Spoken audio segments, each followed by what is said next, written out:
Hello everyone and welcome back to Paper Mario the Origami King with Chaos Counseling. Last time we... Oh, hold on. It's...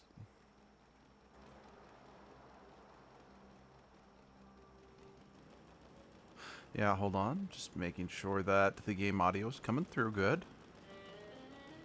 Yeah, that sounds good.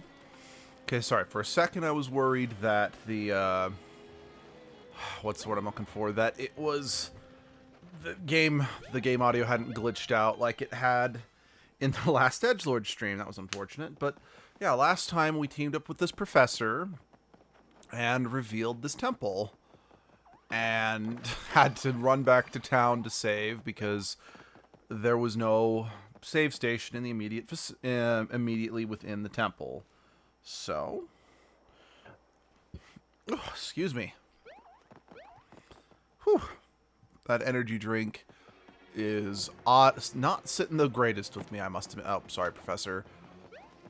It is giving me the burps, so I apologize for that. Oh, dear.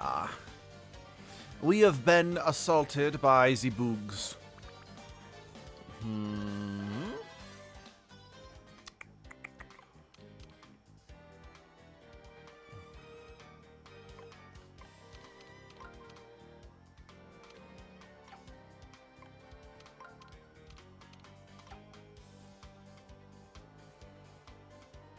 Help. I'm... Uh-oh.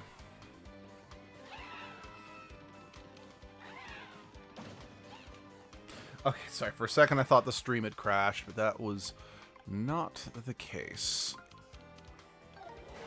But yeah, no, we are... Is it good? Okie dokie. We are going to shine stomp thee in the face. No, I don't know why I'm doing the accent.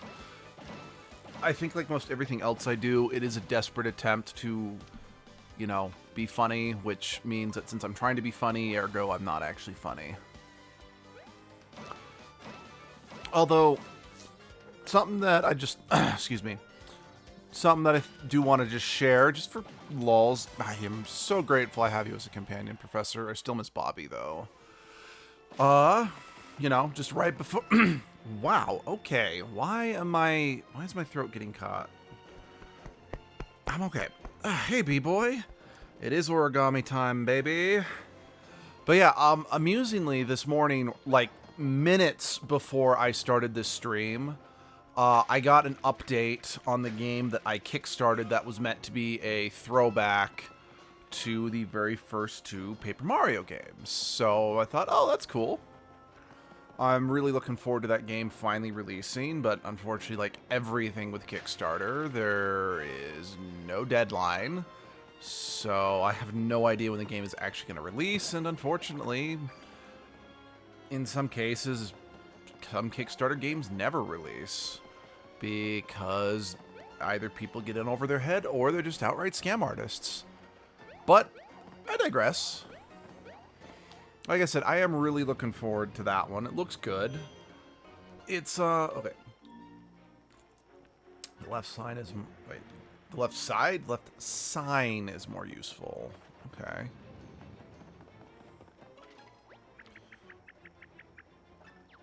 Yeah, no, I feel like I need to, like, peel that down somehow.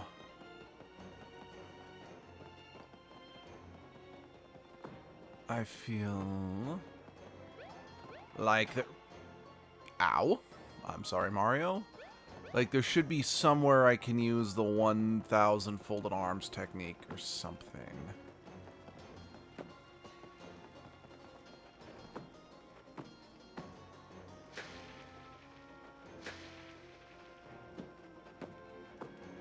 Because we're missing a torch here. Yeah, one of the most famous scam games ever made was a game called The Stomping Lands. That's unfortunate. I mean, it wasn't a scam, per se, because it did get made, but let's freaking look at the mighty number 9, you know? I mean, I didn't kickstart that game, thankfully, But I did pre-order it as soon as I heard about it, and that was not worth the pre-order. It was like the Ark before Ark came to be. That's also... Maybe I shouldn't use the words funny, but... Wait, can I jump on the toad's head?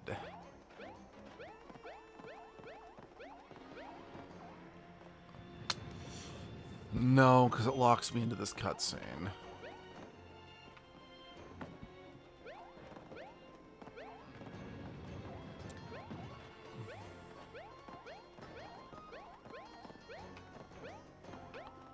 Yeah, no. Nope, it does lock me into this. Alright, if you can't solve the puzzle, cheat. You know, I feel at this point, it's kind of...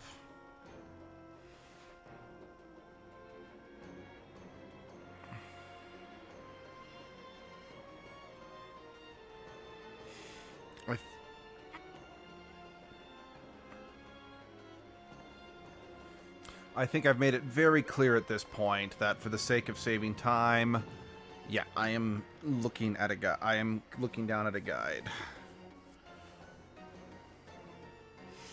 Let's see. Yep.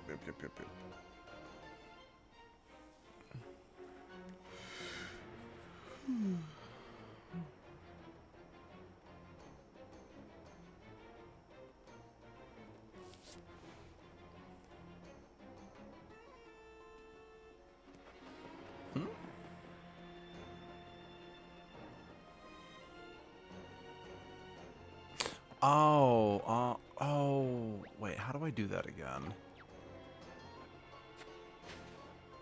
Right. I totally forgot he could do that. Especially since I don't think Bobby had any, what's the word I'm looking for? Bobby didn't have any, like, utility, so I kind of forgot that he could do that. Probably gonna look crusty as all sand. Oh dear. Anyway, I don't know Spore Hero bad or poorly made DS version. I knew it existed, but it's one of those things that I didn't really know. Or, let me rephrase that. I knew it existed. I didn't know the first thing about it. That being said, when it comes to Spore games, I actually played a Spore game on Java flip phones when I was in high school, so can't look worse than that. This one is very complex.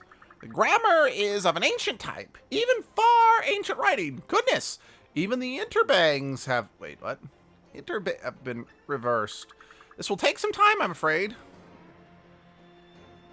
Okay, could you...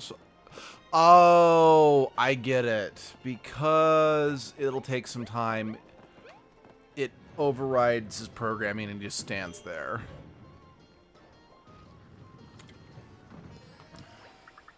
Can you keep the rocket down while I'm translating? Now, where was I? Well, when did that happen? To be honest, I could spend a few more hours on the left set of text, but I suppose the time isn't right. Very well, onward. Onward, ever onward is glory in his name. Don't mind me, I'm just letting my, Christian hymns I grew up singing invade the stream. Praise the spaghetti monster. It's quite dark in here, even for an ancient temple.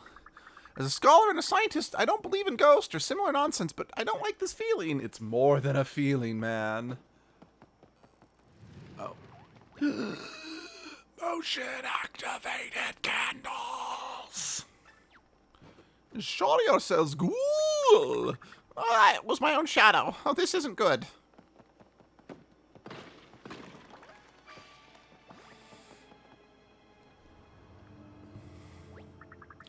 Okay, tell me you saw that. Do I have to?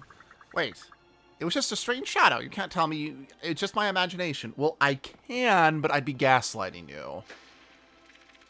Again, I'm just saying. There's nothing that actually says I'm not allowed to gaslight you. Just that from a, cultural standpoint, it's considered very wrong to gaslight another person.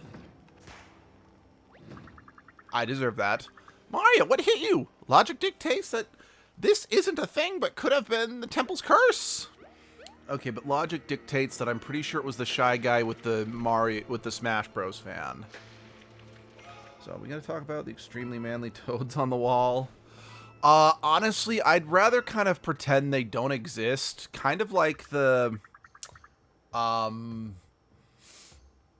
Actually, I don't even want to talk about that, so I'm just gonna put that in, you know, the category of background images that I just actively repress because I don't want to actually envision what that would look like in real life. Because, well, because my poor, stupid, sensitive brain is fragile and I can't handle that sort of thing. Not that there's necessarily anything wrong with its existence. We're just, again, let's just be real here. I'm the problem in this equation. I'm the reason that X can't find Y. Oh, what was it? There was like a post, like someone sharing, you know, just like goofy things their students did or whatever.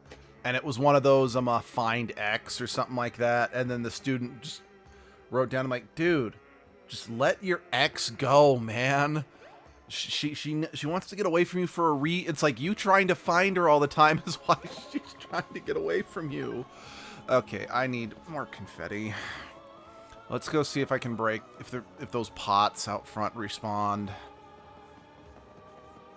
Okay, I do stand by the confetti does not last long enough. And I know that I've gotten like several confetti ups, but I don't feel a tangible difference.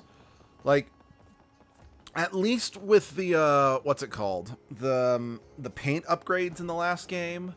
Well, I can't say I truly felt a tangible difference because they happened like frequently. Well, how do I put this? Because they kind of worked like level ups, at the very least it felt like I was working towards something, so it was more gratifying, if that makes any sense. This just, I don't really feel like I'm actually gaining much from the just a normal human guy with a toad costume. Yeah, okay, fair enough. Fair enough. I'm probably the pervert overthinking it.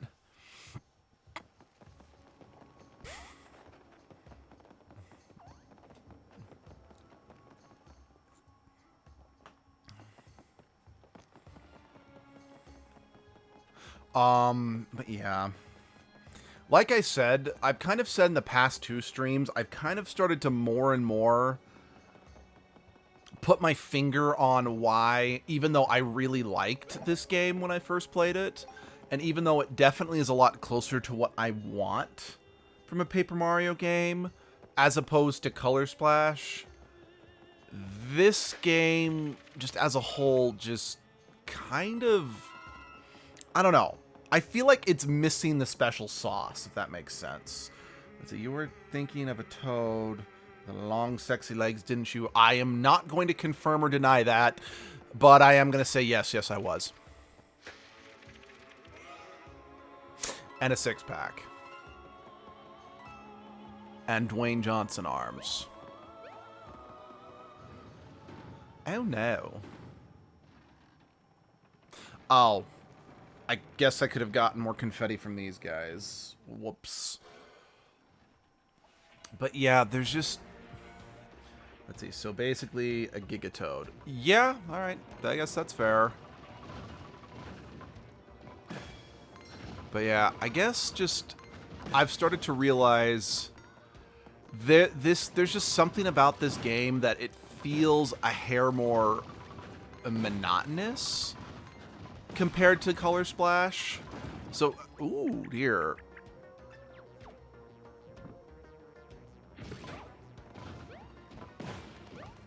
But yeah, it feels a hair more monotonous than Color Splash.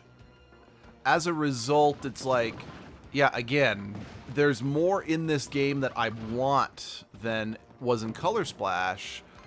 But Color Splash was just so colorful and had so many, like, the humor in Color Splash elevated that game to a next level, which allowed me to remember so many different moments from the game. Also, the paint was a lot more, I guess, fairly distributed, if that made sense. Sure, if the more powerful weapons you use, the quicker your paint drained, which was frustrating. But for the most part, I felt like there were better ways to mitigate running out of paint. Where in this game, it always feels like I never have enough confetti in the dungeons. How curious, what could possibly be attracting the attention of so many spiders? I don't know, the legs sticking straight up in the air? Oh, there's a pair of twitching... Thank you for catching that, Olivia. Give yourself a cookie. There's a pair of twitching toad feet in the middle of those spiders. Yeah, being covered in spiders, that actually is one of my biggest nightmares. I hate spiders. So, oh, you poor thing, are you alright?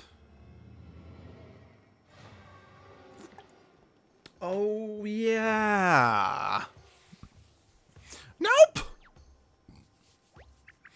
Is this Toad not alright? Everything looks normal from here. Toad, did something happen to your face?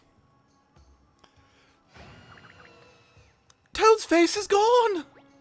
Toad's face is gone, Toad's face is gone, Toad's face is gone, Toad's face is gone, Toad's face is gone, it's not there! Oh, I hope it doesn't hurt! Oh, I think the Toad's trying to talk to us! Toad, can you hear me? You still have ears somewhere in your head. Would you call it, or is it a hat? Anyway, you say something! I guess no face means no mouth. Now, who would do this poor Toad for no reason? Now, let's see. Especially the fact that not everything has enemies to fight for extra confetti. Yeah. Because, like, it was fine in, like, the... Hello, Triforce. Like, again, it was fine in, like, the very first area of the game when it was, like, the hilly canyon. Because we had, like, all those trees that we could hit for the sake of confetti, you know? But as things went on, just more, it felt like more and more there were less things that I could hit to drop confetti. Yeah, of course, there were enemies we could fight, but 1, 2, 3. But like you just pointed out, there aren't always enemies readily available for me to clobber for the sake of getting for replenishing my stock. Drat. Yeah, I don't know. Again, I'm probably being too harsh, and I'm probably just letting my bias and love of the first two games cloud the fact that, again, this game gave me a lot more what I wanted from a Paper Mario game. But because it's not exactly like Thousand Year Door, I'm being a stupid, spoiled fan. And it's like, I'm trying. Like, don't get me wrong. One of the reasons I hated on Super Paper Mario was purely due to the fact that it was different. And I'm trying to be better than that. Because I flat out called out, like, when we were playing Sly Cooper... Flays brought up the fact that a number of people in the Sly Cooper community basically would not accept the last Sly Cooper game merely because it deviated really hard from what the series was before that. Again, I've only played the first Sly Cooper game, and I played it with Flays here on the channel, so my knowledge of the series is super limited. But yeah, her just saying that just really kind of got me thinking about how often have I derided something merely because it's different than what I wanted, you know? So I really am trying to be way more open-minded about that sort of thing. But I do also have to admit, it's like, I gotta be honest, it's like this game does, I do find this game at times to be a bit dull compared to some other offerings. Like I said, and I can't really put, like, I can't give you, like, it's not one thing with this game. In fact, if anything, I still think this game is great, and I would still recommend it. It's just, I could sit down and just play the first two Paper Mario games, like, heck, if I had the time, I could potentially, like, beat both of them in a single day if I had enough time and enough inclination, you know? I could even play Color Splash for hours on end. But the problem I have with this one is just for whatever reason, I start getting bored after an hour or two. Let's see. Even though the last game was really fucking fun, and let me give you an example. You know Crash Bandicoot, right? Yes. There are these two games I absolutely love called Crash the Titans, Mind Over Mutant. Yes, I haven't played them. I am familiar with those two games, and I am familiar with a lot of the backlash over those. And honestly, I kind of, if it wasn't for the fact that my Xbox is just not compatible with our internet anymore, meaning that I can't get necessary patches and updates, if you know what I mean, I actually kind of wanted to play those games for the channel, since I streamed the first two. Actually, heck, I would have loved to have streamed I mean, I guess I could technically still stream Wrath of Cortex, but I can't stream, what's it called? I can't stream, Twin Sanity, but I was up for doing more Crash Bandicoot games. I mean, heck, when Crash 4, It's About Time came out, I thought, perfect, I want to stream this, since it's, you know, it's kind of a reboot of the series. That game was hard. I was actually never able to beat Crash 4, It's About Time, so that idea was kaput. But yeah. Yeah. Okay, 1423. Okay. I'm pretty sure that's 1, 4. Sorry, I went off on a tangent, B-boy. Were you done, or did you have more you wanted to say on Crash Bandicoot? Because that's my bad. Yeah. Let's see. Those are interesting and fun games, but the elderly white-haired boomers of Crash, and basically just shit on it because it was different than the original. And I mean, I want to say, to the defense of some gamers, and I am kind of saying this to the defense of me and my love of Paper Mario, is that it's like, oh, that's creepy.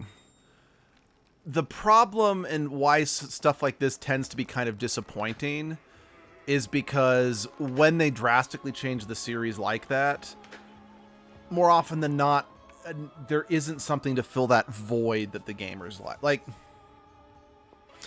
I know that Pokemon is getting a lot of shit right now, rightly so, but I do have to give Pokemon some credit that, for the most part, they tried to keep the mainstream games pretty consistent, just while factoring in new innovations. Like, okay, we can have more 3D areas, and then like, but the core of the game stayed the same. So when they wanted to do something drastically different, they did a spin-off.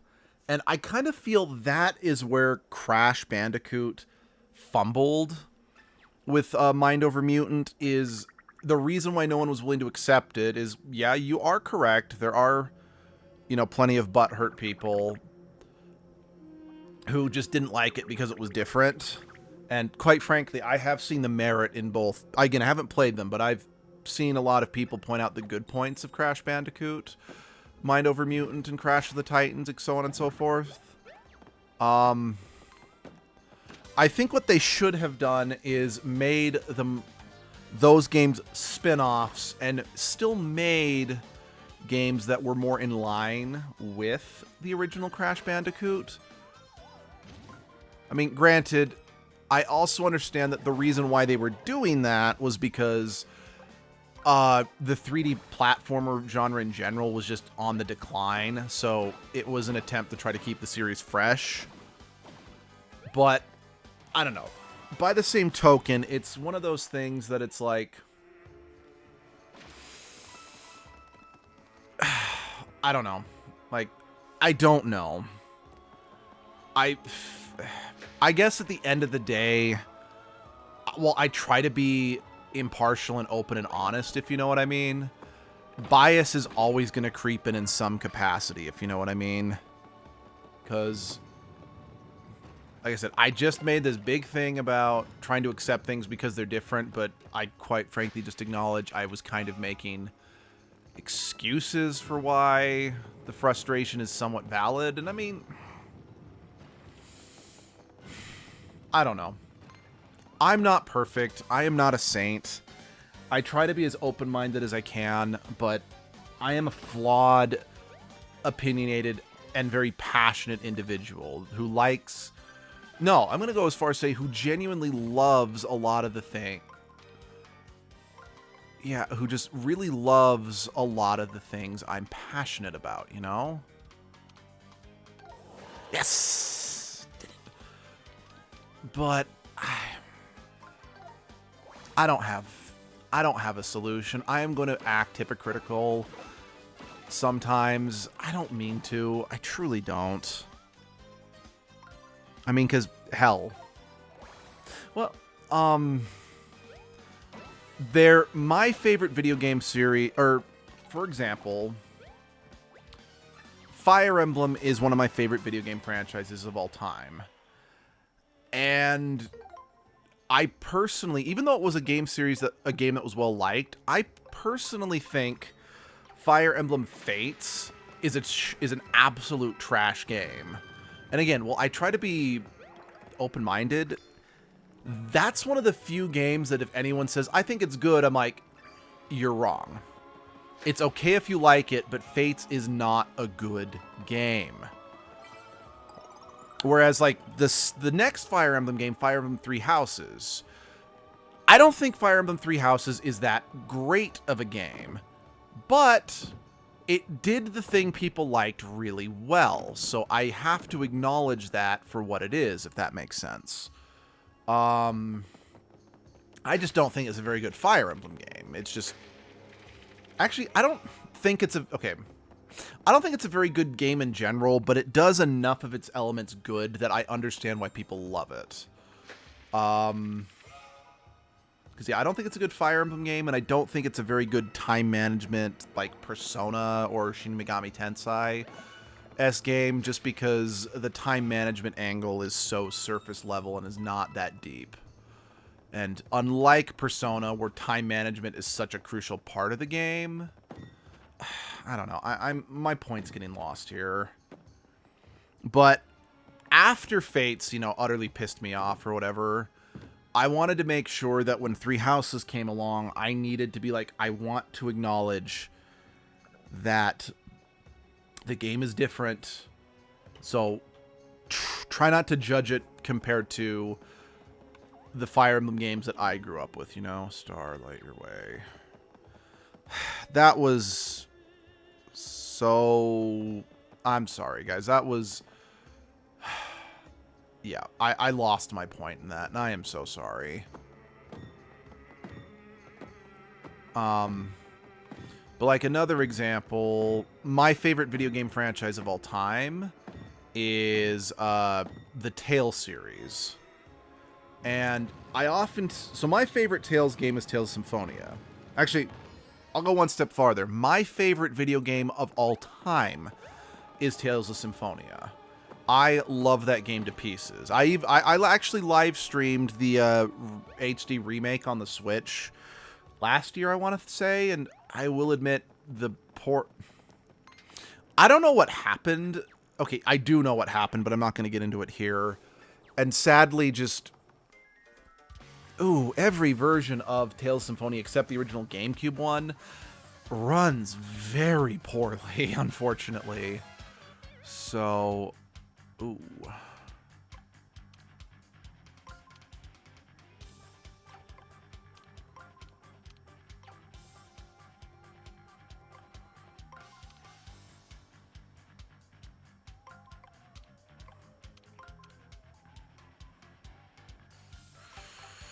Nope. Nope. I'm calling in the cavalry. My brain is not unable to process. Hey man, it's cool. You're kind of apologizing for nothing, so no need to worry about it. That's fair. I mean, oh, that's where I goofed. I'm not supposed to line up the Hammer Bros with each other. Okay. Okay. But I will often see it, so Tales of Symphonia came out in 2000. I'm going off the Japanese release dates specifically just because since these games are made in Japanese, that development timeline I think is a bit more crucial. But anyway, Tales of Symphonia was released in 2003 in Japan. Then Tales of the Abyss was released, I want to say in 2005, so about 2 years later on the PlayStation 2. And then Tales of Vesperia was released, I think 2 years later on the Xbox 360 in either 2006 or 2007. I'm not 100% sure on that one. And I often see a lot of people say that Symphonia is the worst of the three simply because Abyss and Vesperia are basically the same game but better. However, when they say better, they're specifically talking about the gameplay. Now, don't get me wrong. In a goddamn video game, gameplay needs to be damn good. Like, I cannot stress that enough. Like, I've sometimes said in the past that I consider that the three pillars of gaming are story, characters, and gameplay. And for the most part, I think gameplay is the least important of the three to me, but that's a lie. I think gameplay is probably the thing that will stand out in my memory the least. But no, gameplay is the most important because if the gameplay is not engaging in any way, shape, or form, it's not going to keep you playing no matter how good the story and characters are. So, with that out of the way, I often see people dunk on Symphonia compared to the other two games I mentioned, merely because Symphonia's gameplay is really clunky. Like, compared to those two games, it's true. But I also feel that this game's kind of the opposite. Like, in hindsight, I don't know why I brought this up compared to the whole not liking a game because it's different. Because Abyss, Symphonia, and Vesperia, because they were released in such close proximity to each other, they ultimately have very similar game design, at least compared to the franchise as a whole. Because, like, before Symphonia, I think Symphonia might have been the first 3D Zelda game, or some Tales game, so it kind of set the standard for what they'd be like. But then the immediate Tales game after Vesperia Graces kind of abandoned the overworld formula that was used in those three. So yeah, those three are very similar. And in my opinion, that's the problem. Is a lot of people like, well, why don't you just enjoy because I criticize the hell out of Abyss and Vesperia now, and I am super fucking biased because again, Symphonia is my favorite game of all time. So I acknowledge I can't be completely impartial on this one, but I can't help it. I actually think, like, I often see people say that Vesperia and Abyss are the two best Tales games, and I could not disagree more. And a big part of it has to do with the fact that they don't do enough different things. Besides the fact that the gameplay is more polished, which is a good thing, I'm like, guys, what do they actually do that's different than Symphonia? You can point to a few minor things here and there, but the gameplay loop is too similar. So it's like, I can't judge them on their own, because at the end of the day, they're basically just the same game on just with slight moderate alterations. So it's like you're asking me to compare them. And despite the slightly improved gameplay, Abyss and Vesperia's stories do not hold a candle to Symphonia's. What's more, now a lot of people, and like, so the main character of Abyss gets way too much hate. So the main character in Tales of Abyss, Luke, again, gets hated on a lot because he's viewed as a whiny little bitch. However, if you actually look at his character development, it's actually really good. Luke has a very real story arc, and by the end of the game, he's a great protagonist. I'd say he's one of the best protagonists in the Tales series. The problem is they do too good of a job in the first act of making him unlikable. Now, to be clear, he starts improving fast. but they go so hard in Act 1 that it's very difficult to find him likable. Now, that being said, if you're actually familiar with how his character development goes, he's way more tolerable in a second playthrough, so. But again, it requires a second playthrough. So just on its own, whereas the main character in Symphonia, and again, I'm being biased again, I really want to acknowledge this, Lloyd Irving from Symphonia, he's my favorite fictional character of all time. He is likable from the get-go. He has good morals from the get-go. I don't think I went in here just to make sure that it was opened. He's someone you can get behind just from the outset. And while he has his highs and lows and his own character development, he stays good. And he carries the game. Luke doesn't do that. At least not on an initial playthrough, in my opinion. Ought to be clear, I do like Luke. His story is good and he's a very real character. They just fumbled in how they presented him. I'm sorry, that's just, it's true. And again, what's more, the story in Tales of Abyss is bad. Like, I really feel bad just kind of chewing people out for liking games they like or whatever. But the story in Abyss is bad. There's no way of getting around it. And a lot of people are like, well, but it's got some deep messages, and the whole idea of the plot of the themes and ideas about identity and spoilers, Tales of Abyss is about cloning. It's like, and the ideas of are clones people or not? I'm like, yes, those are fascinating ideas, but they're not presented very well.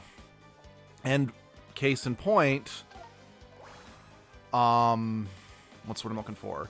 The main villain goes on and on about how he hates clones and how the main character, again, spoiler for Tales of the Abyss, is less of a person because he's a clone. But his main evil plan is to destroy the world and replace everyone with clones? What? Where's the message? Where's the commentary? It gets lost. It's not good. It really is not good. Now, I know that's a little thing to get, caught up on, but when it's the main villain's motivation, and the main villain destroying the world is usually what pushes a story forward, it sticks out a lot. Then we get Tales of Vesperia, which is the other game I always hear people compare to Tales of Symphonia, or that I often hear people say is the best one or whatever. Once again, I have to disagree. Let's see. It's just kind of ass backwards. Yeah, I mean, I know that it's probably kind of hard to see what I'm talking about, or, you probably can't fully, agree with my opinion, just listen to me rant. And yeah, I apologize that I'm just ranting, but again, I am stupid passionate about these games and this topic. Well, Tales of Vesperia, the story's dumb. It makes no sense. So, one of the reasons why Tales of Symphonia is, in my opinion, such a fantastic story is because every single plot twist, plot point, change in direction is built up and paid off. So in Tales of Symphonia, the game begins, spoilers for Tales of Symphonia, the game opens with being told there's the chosen one's duty is to regenerate the world and stop the bad guys, blah, blah, blah, blah, blah. However, just a couple hours into this quest, they start leaving breadcrumbs that there's more to this world than what we've been told. So, as such, when the time finally comes when it's revealed that the journey to regenerate the world is complete bullshit, we as an audience have had time to properly acclimate to this, so it doesn't just come out of a aha surprise twist for the sake of a surprise twist. Ha ha ha ha, James Bond. No, that's not gonna work. So yeah. And then, so when the game changes gears, we're ready for it. We're prepared for it, and we're on board for it. So yeah, so even though outside of one instance where they really, really, really make you think the game's gonna end right here, and even then they're like, yeah, we made it seem like this was the end of the game, but then they come out and say, what about these other loose plot threads? And of course the game's not over yet. So like I said, from a masterclass in storytelling, it's paced pretty fantastically, and it doesn't jerk you around. Well, Vesperia, it's a shit story because it doesn't lay breadcrumbs for where the story's going to go. Like, the game begins with, we have to retrieve this stolen item, and then the main character just goes around and sucks his fucking cock for hours at an end until, you know, he finally gets the thing back. But at that point, it's like his motivations are just they're bad. It's not explained well. Yeah. Anyway, now, and that would be bad enough, but to make them...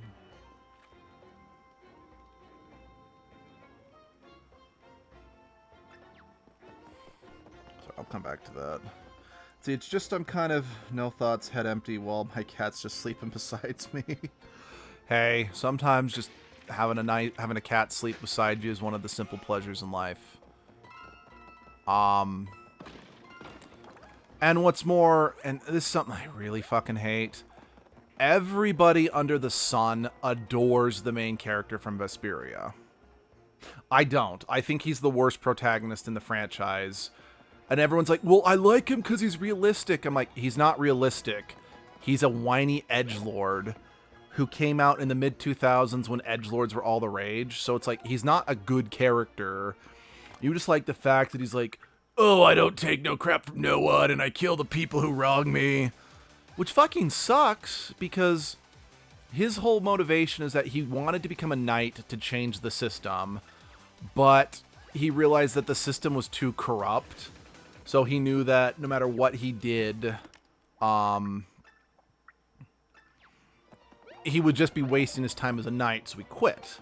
But his best friend stayed a knight, and so throughout a good chunk of the game, they're arguing over, it's like, dude, you're now a lackey to the corrupt. He's like, yeah, but you're now a bum living on the street. The best you can hope to do is, you know, just help, you know, the small people in need, but are you really helping them if you're not actually doing anything to make their lives better besides just coming over and, you know, picking up dog poop or something like that? Excuse me. It's a very interesting dynamic. Especially as time goes on, the main character kind of realizes, hey, my friend is not allowed to make any changes for real. Let's see, to wake the moon and make a run, the power of 10 must push as 1. It is left by 3 above the sun.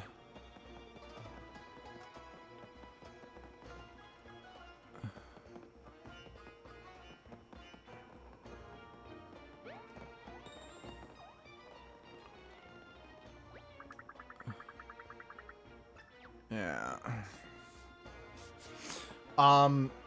However, partway through the game, so what the main character does is that he decides, okay, I'm going to break into these corrupt nobles' houses and cause a scene which will result in, hey, well, I'm breaking and entering. You, as an official law enforcement officer, can come. It's like, don't worry, noble asshole, I'll come and save you. And so you can try to, you know, basically it's kind of a fun little idea of the two of them working together. Like the main character breaking the laws so his friend who's, you know, a knight can like come and formally investigate in a sense, you know? Again, it's a fantastic idea and it could have worked. The problem is after the very first time they do this, the main character just starts like, okay, the guy that we busted is gonna get away with his crimes. Let's just murder him instead. And yeah, that basically becomes his character for the next little bit is, well, I'm so above the law, I'm just gonna murder willy-nilly because that's the only way to make changes. I'm like, okay, this could still work. The problem is he still keeps acting self-righteous to his friend, and he's never properly punished for his actions outside of getting stabbed and thrown off a building, which, don't get me wrong, that should be deadly. That'd be deadly in real life. Like, I'm not going to pretend that it wouldn't be. But it's not treated as the biggest deal outside of the one character feeling guilty for doing it. I don't know. It's just, I find the main character in Vesperia to be a frustrating asshole who is only right because, let's see, oh yeah, the best change of all, death. Yeah, no kidding. Who is only in the right because the villains are so cartoonishly evil that it's like, yeah, let's see.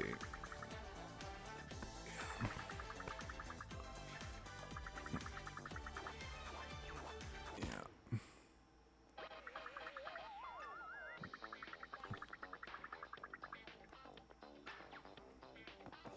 But yeah, it's just...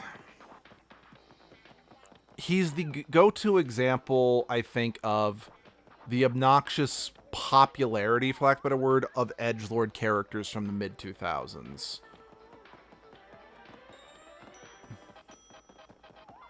Because it's like they are neither fun nor interesting, but because, oh, they're more realistic, they're more, or whatever. Yeah. It's like, oh, they're different, even though...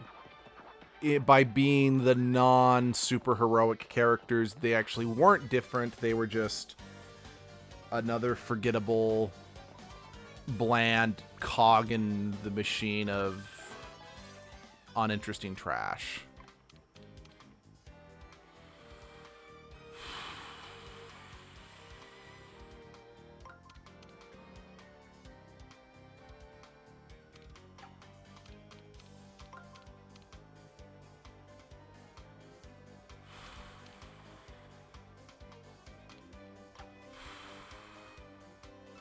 Nope, not what I meant. Not what I meant either.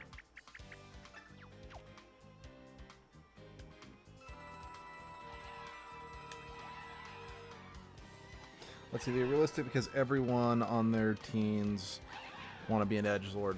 Yeah? No, that sums it up perfectly. Like, don't get me wrong. I understand there is a bit of a frustration, and a justifiable frustration, with characters like I'm going to use Batman and Superman as like the go-to example of characters who don't kill.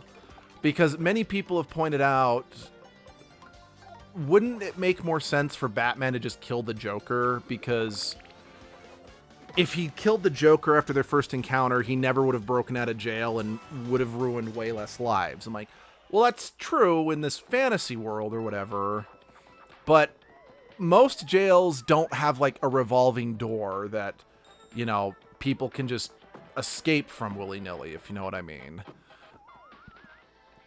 But there is some truth to that.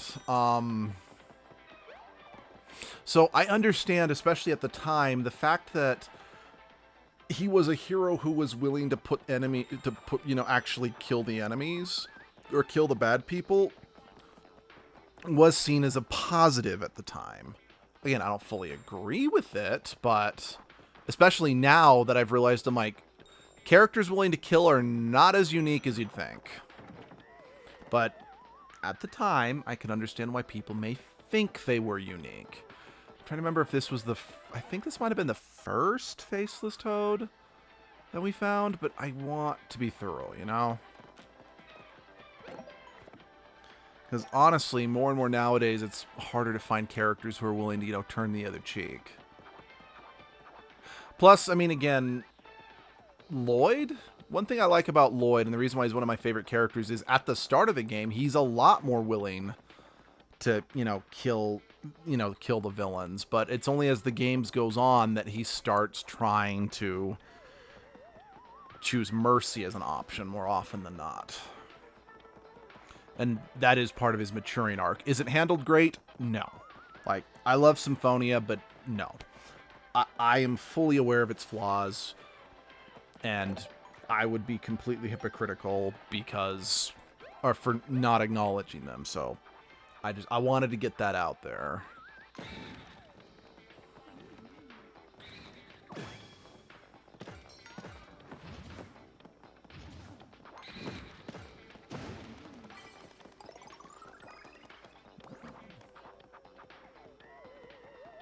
Also, so as much as I love the Tales games, they do sometimes often repeat character archetypes. And I feel Vesperia is one of the more obvious that they're repeating ideas and tropes, especially from Symphonia. So that's another thing that drags it down, because I'm like, I can't not compare it to another game in the franchise.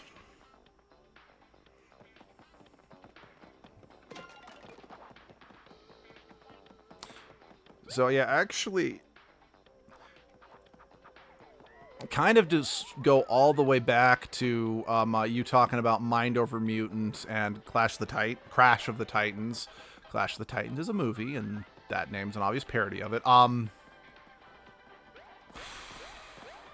They probably did the right thing in that they... Oh, right. They made sure to completely redesign all the characters to make it very clear this isn't supposed to be like the Crash games that came before, you know?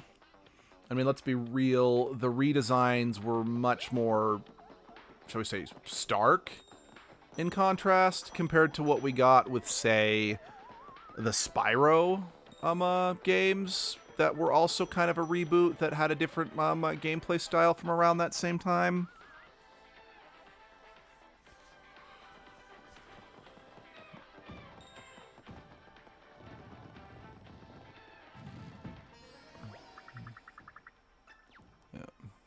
You know, I also realized I don't think... Oh, wait, yes, I did. I did go down there. That's where I got the CD that... Yeah.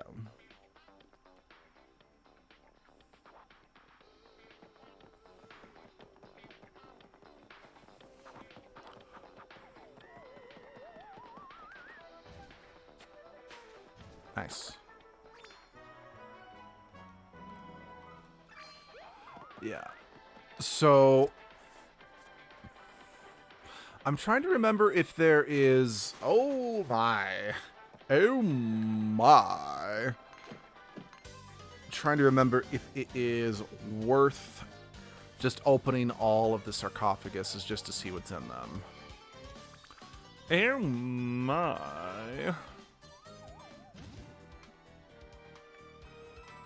Do my bidding, Toads. I'm too lazy. Capitalism is my weapon.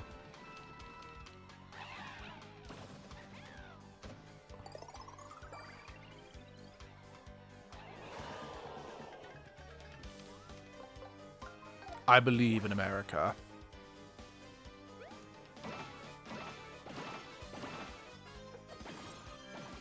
Do it because funny. Yeah, you know what? I don't see why not. Oh, I think it just occurred to me. I think another reason why I do find this game a little less interesting than, say, Color Splash, besides getting money, well, the fact that I can use money to cheat, the combats are meant to be kind of mini puzzles. And don't get me wrong, I'm shit at puzzles, so I'm grateful there is an option to, you know, cheese it for me. But the fact that there is an option to just cheese it like that kind of fundamentally undermines a key aspect of this game, if you know what I mean. So I think that's another reason why it's less interesting compared to Color Splash. The combat is less intuitive despite, you know, the not bad game design choices they made, you know?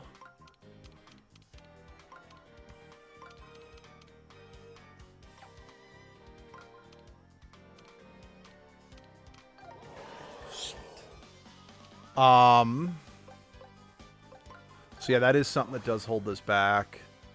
But the other thing is that it just occurred to me, this game doesn't have experience in any way, shape, or form. Like, yeah, technically Color Splash didn't have experience, at least not in the same way that say the first, the first two Paper Mario games had, but you were rewarded for doing combat by them dropping, like, the hammer tokens, that if you collected enough of them, it would increase your max paint.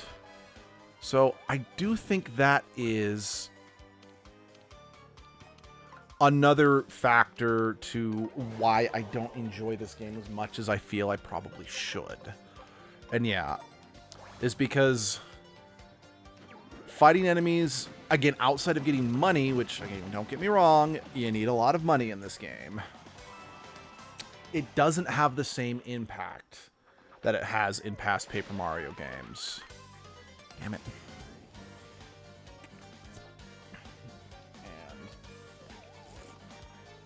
And again, because you can just cheat, cheese out.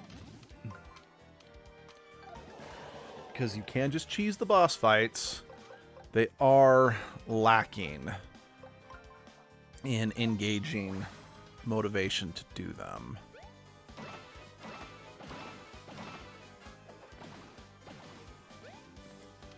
Then again, I'm always going to be harsher on games that are very puzzle oriented because I don't like puzzles very much. I also want to talk about you giving us the Digimon World Next Order as an edgelord game, and the fact that edgelord was what was basically my domain, sort of say be really fun. Let's wait, what?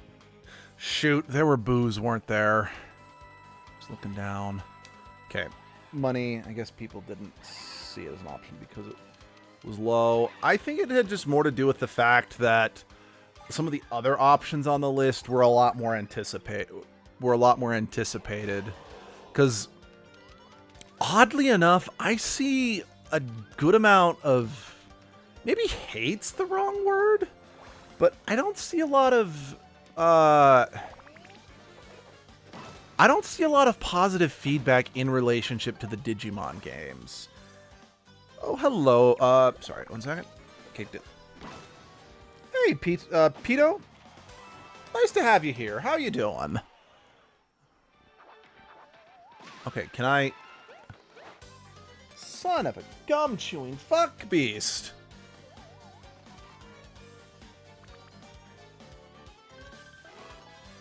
Oh, this should be easier. That's good to hear. I'm hoping everyone is having a good Saturday. I was about to say Saturday morning, but it's like, well, it's Saturday morning for me. I don't know what time of day it is for you guys. Let's see.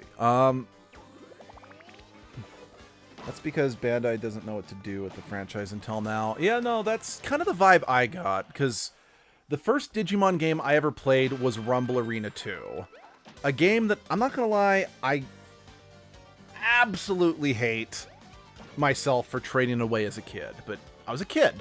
I needed money for more video games, so well, that's what you did as a kid. You traded your games in for store credit. Such a mistake. Hate that I did that. But then after Digimon Rumble Arena 2 was Digimon World 4. Wow, I do not like Digimon World 4. But actually, I went out of my way, like, I got rid of Digimon World 4 as a kid because, yeah, there isn't much appreciation to Digimon. No. But I got rid of Digimon World 4 as a kid for the same reason. I traded in for store credit because I wanted to get more, just be able to buy new games. However, I was able to track down a copy of Digimon World 4 as an adult a few years ago.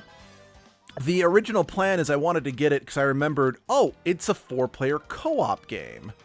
That would be a good one for the channel. And this was pre-COVID. This was back when everyone was still able to meet once a week. I thought this would be a good game for the channel, but then I started playing it again, and oh boy, I forgot just how not great that game was.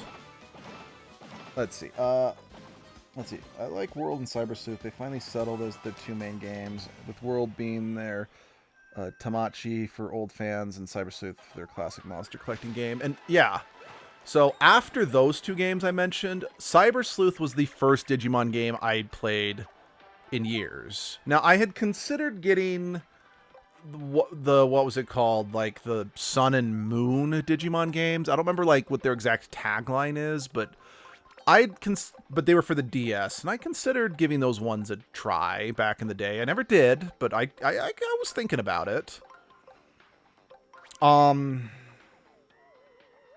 It is my second time through Origami, but I gotta admit, I don't remember it super well.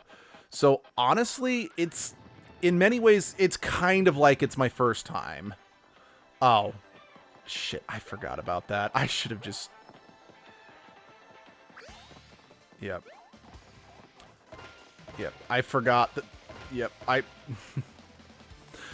not gonna lie, my thought process was, well, there's gotta be... I had a ton of trouble with scissors. Yeah, I don't remember which of the... Yeah, no, I remember I actually struggled with a lot of a lot of the bosses in this game because I suck.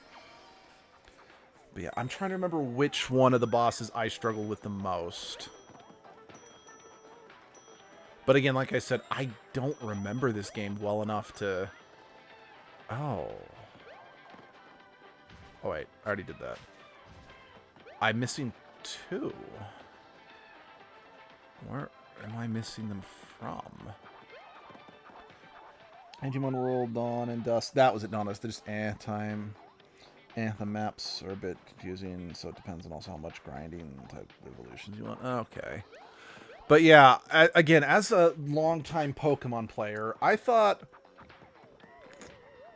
Cyber Sleuth was kind of what the franchise needed. It's like, yeah, they're embracing the fact that, I mean, everyone I know just says Digimon is an uninspired ripoff of Pokemon, which it's not. If you actually know anything about the franchises, especially like the TV shows, you would know they're not that similar. The only thing that they have in common is the fact that they're about kids with monster companions. And I'm like, that's not that original of a... Or, not original. That's not that unique. Yeah, not original. It's not that completely unique of a concept. Like, Pokemon did not invent that genre. It popularized it, and the timing of Digimon was not great, along with its name, but it's not a ripoff. But I do have to admit that Digimon, with Cyber Sleuth kind of taking a page from Pokemon in that it was kind of Pokemon-esque with the collection aspects. I think that was for the best, really. And then Digimon World Next Order. I gotta admit, it's not a game I love, but I did think it... I did want to take Edgelord through a Digimon game. Yes, I did see that. So yeah, I will correct that mistake. But I felt, since, if I remember correctly, the main character in Next Order is silent, I thought that'd be a good one. Because again, well, I wasn't in love with the game. I thought it was fun, and especially since you got 2 partners, I thought that'd be kind of, you know, fun just to see the shenanigans and the different Digimon Edgelord could get. Now, we did play the first Cyber Sleuth game years ago on the channel with Sunshine. That was back when we kind of had like, okay, we had like a designated series that it was like, we had like the franchise, we had the game that all 5 members of the channel played together. And I know this didn't last super long, but that was kind of the mindset we were going for. Yeah, we had the one game we'd all play together. Then we would have one game that we'd play with like each... Oh, there we go.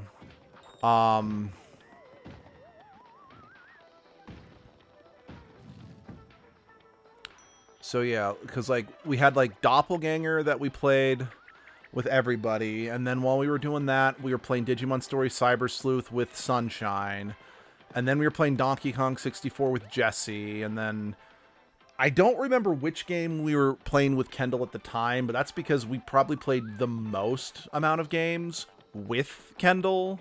Because we did like Kirby, we did... I mean, I know that we did custom Robo with Kendall. I mean, I know Sunshine was with us with that one, but they weren't there for the whole time. We did Crystal Chronicles as a series with everyone but Jesse. But yeah, that was just because at the time Jesse was the least available. So yeah. Yeah, we did do Cyber Sleuth back in the day. And we initially said we were never going to do Hacker's Memory just because of the amount of time. Ever play Xenoblade? I started playing Xenoblade once. I never finished it just because we were borrowing the game. Because it was Flaze's favorite video game of all time. Do intend to get back to it. Abby finished playing the definitive edition, I think like a month or two ago, and she really liked it. I did play Xenoblade Chronicles X. Like, I actually bought that game for the Wii U. Not when it first came out, like a couple years after the fact. To be honest, Digimon Story Cyber Sleuth is kind of just a dang pain compared to the better variant Hacker's Memory. Yeah, no, I feel that. What's the word I'm looking for? They're putting X on. I know, I am so excited. Like, I was never able to beat Xenoblade Chronicles X because I got stuck. Like, I genuinely couldn't figure out how to advance the story, but I freaking loved it while I was playing it. So the fact that they're putting it on the Switch, I'm like, I'm getting it. And I'm putting that on as an edgelord game because, ooh, I like that game a lot. A lot. Also, I love this dance sequence. It's great.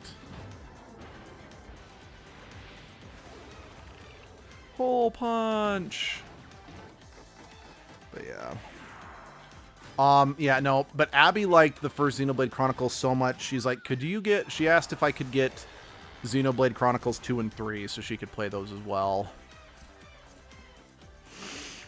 But yeah.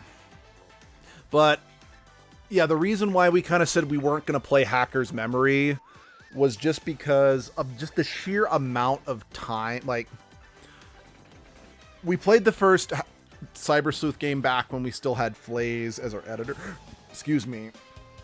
And the amount of fat, for lack of a better word, she had to edit out was just, we kind of in the end just felt that it just wasn't worth the time investment we had to put into Cyber Sleuth, because we needed her to edit out unnecessarily running around dungeons, unnecessary grinding, etc. So it was kind of like, okay, Flaze, for your sake, we're not going to stream this game again.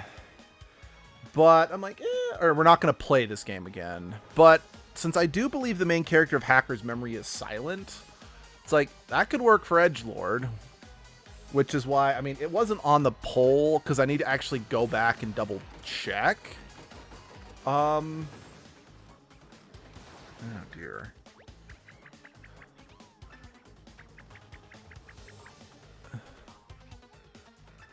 Yeah, I'm pretty sure that by punching out the on switch, it no longer functions. I want to confirm that, though.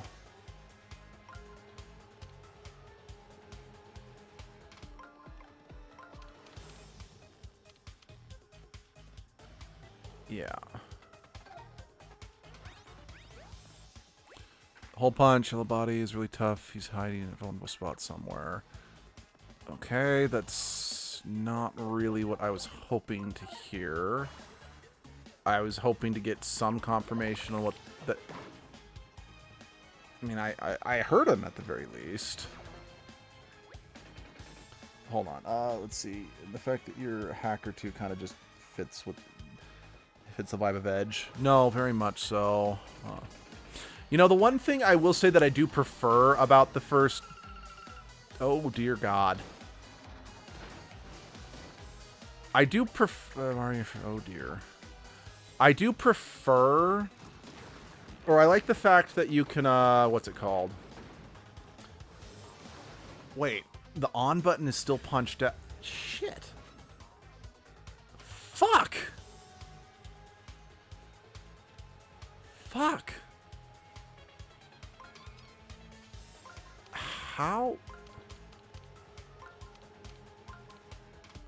Okay, I need to see what happens if I...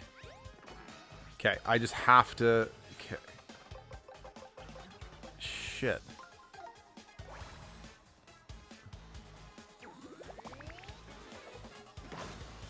What? Oh, it didn't hurt him that time. The fuck? Is it just... Did I hit him in the bottom, the underbelly last time? Let's see. Also, dude, there's way more Digimon in Hacker's memory. Yeah, I do remember the... Okay. No kidding.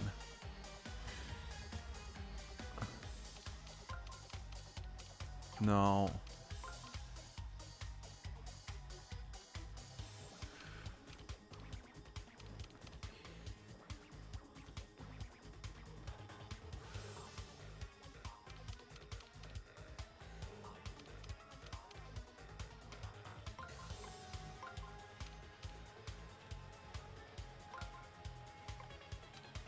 Oh, crap.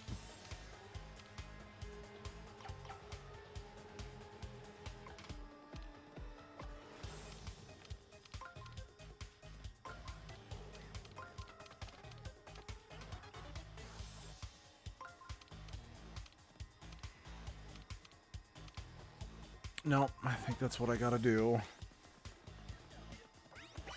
Let's see, hole punch more difficult than you remember. Oh dear, that's not a good sign.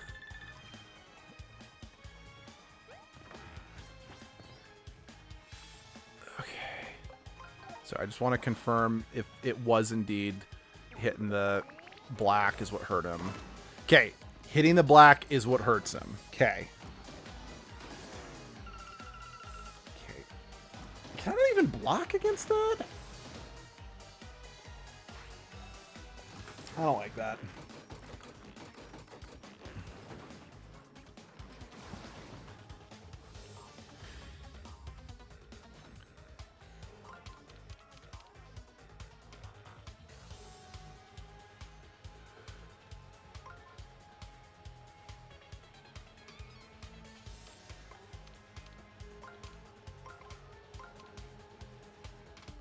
Okay, that should work, I think.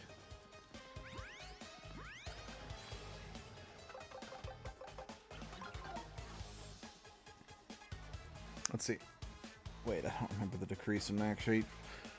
Yeah, apparently that's a thing this bastard can do. I want to be clear. As a boss gimmick, I actually think this is kind of a clever idea, especially... I mean, again, I just really like the fact that the bosses in this game are craft supplies or tools you can use in paper crafts. I just think that's a really fun... Oh, dear. Just a really fun use of the world, if you know what I mean. Wait, this works. This works again.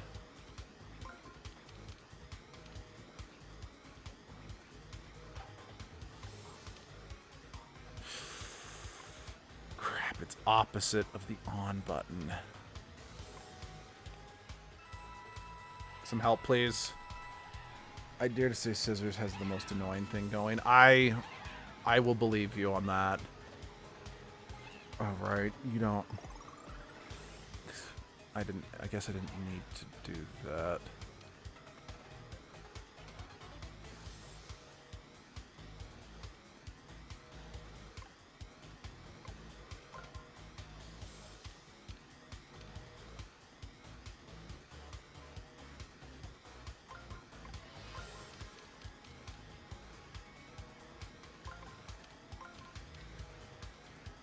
Okay, I made it work. I just needed to visually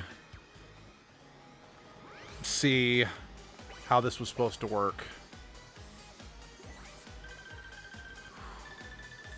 Okay.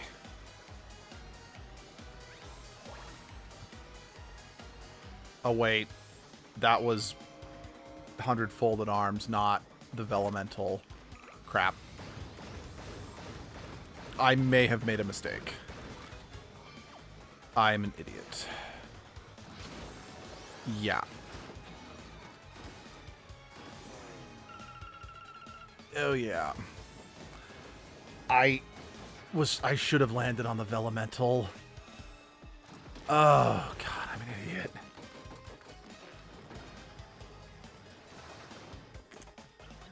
I am an idiot.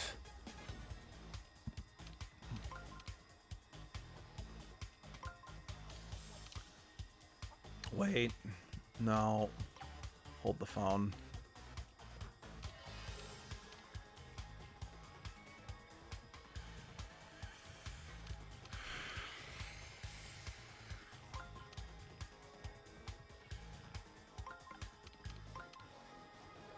Nope, I can't do that because I'll be forced. There we go.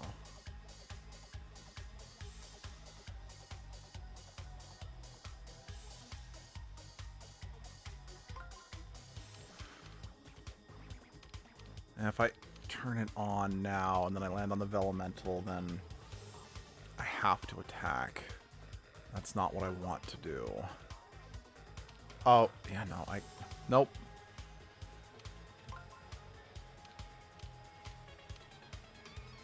Might as well. Whew. Oh, I feel a little more full on my chance. My chances feel a little more full now. You know, I'm kind of grateful because, as I've kind of said, I felt that this game downplayed the body horror elements that should be present compared to, say, what Color Splash did, you know? So I am kind of grateful that this one was acting more like this was a horror movie for these characters, you know? Because, again, quite frankly, this would be kind of like a horror movie, you know? Having your body folded up into shapes and whatnot, it should be terrifying. But I felt that this game kind of downplayed that. Again, like I said, compared to, say, Color Splash, that just reveled in the fact that it was like, oh my god, you are having your colors sucked out, this is horrifying, you know? And I really feel that that's something that should have been present in this game. But it's a sad villain, too. Oh, that's unfortunate. Well, maybe that's good, because it might make him interesting or whatever.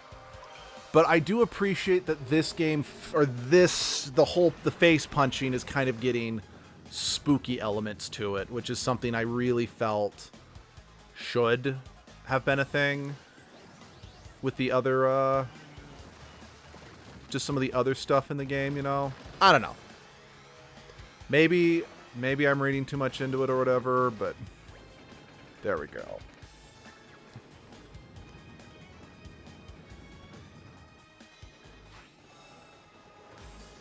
Okay. I need... Give me this. Give me that. Give me this.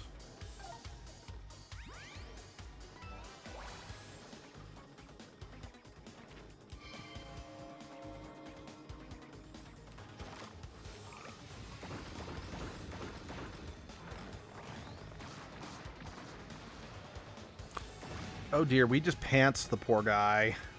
Now cook. Oh man, we cooked that paper processor. Would anyone like deep fried paper? You know, I just realized because I was going on long conversations, I didn't give this guy a voice. So that's my bad. But like I said, I have an issue of going off on passionate tangents. Anyway. Oh man, why'd you have to harsh my groove? We had it bumping in here. Let's keep it going anyway. Disco forever. Count it down. 2, 1. Now it's molten plastic. Ooh, my favorite kind. Get it on your skin. It does wonders for your skin. In fact, it does so much wonders it makes it come off.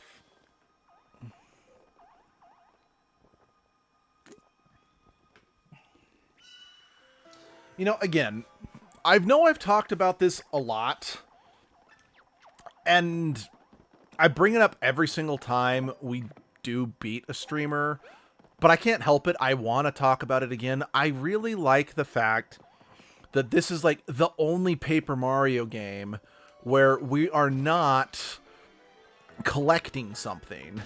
We're instead removing something, you know? And on the one hand, it does mean we don't get a power-up after each chapter like we did in the first two games. It is something that makes this game stand out more uniquely.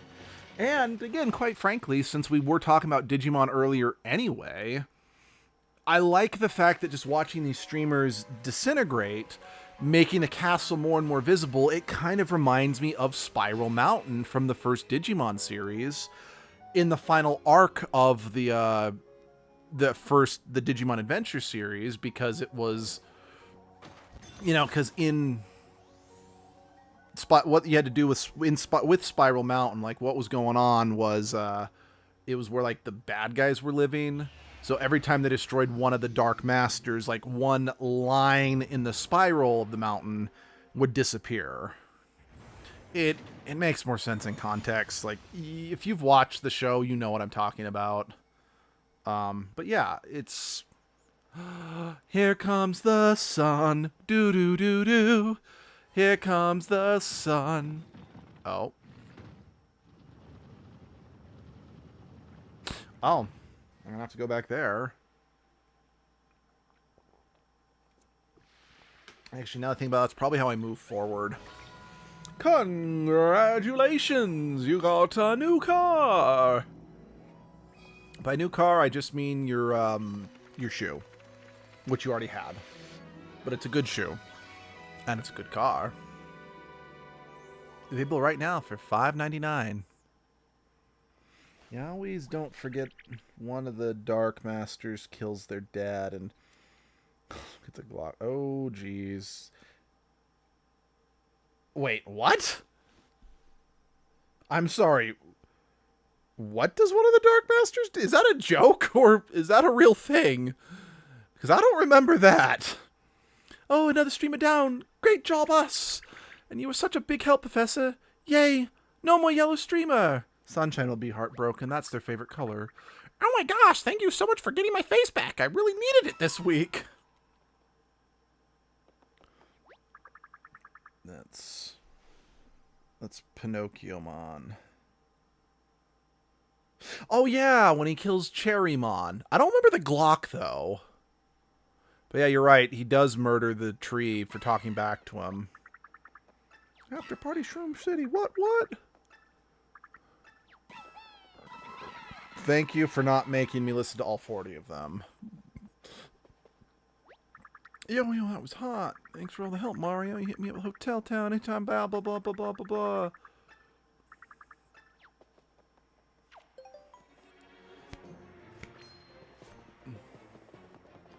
Temple of Shrooms.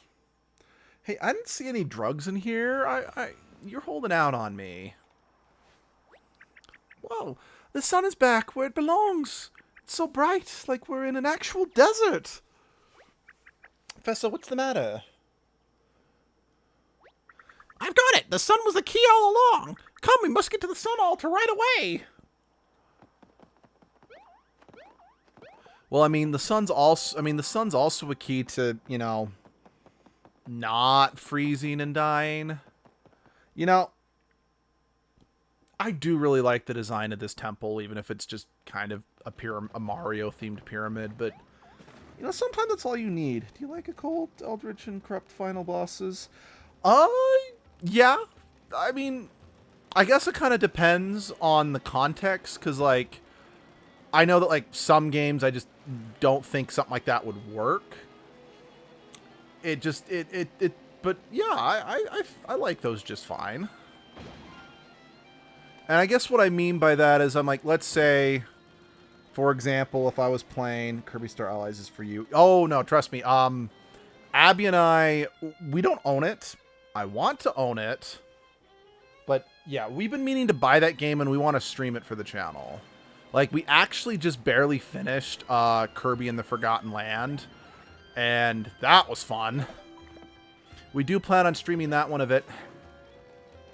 The problem that Abby and I have when it comes to streaming together is we have so little free time together to dedicate to streaming, because a lot of times when we do have time off, again, just because of how restrictive our schedules are, a lot of the time, like, okay, we've got time off, but we made plans to spend time with friends and family, you know? Because, man, we have been wanting to... We're so close to the end of Skyward Sword, at least I think we are. It's like we want to finish that game, and we started that in the middle of summer. So we want to get that done, and then we want to play, because I think Azure X Twilight, a video game developer that we're casual friends with. We're not real friends because she lives on the other side of the world, but she actually gave us a good promotion when she found out that we played a number of her games. Like, it might have changed now that she herself has gotten a little more fame, but we were the first people to ever do a full playthrough of her game Doppelganger, which, it's a playthrough I do have some mixed feelings on, but it was still a good game as a whole. And as she said, she considers that her masterpiece. Like, she was so honored that we did a full playthrough and we got every single ending. She did an entire animation.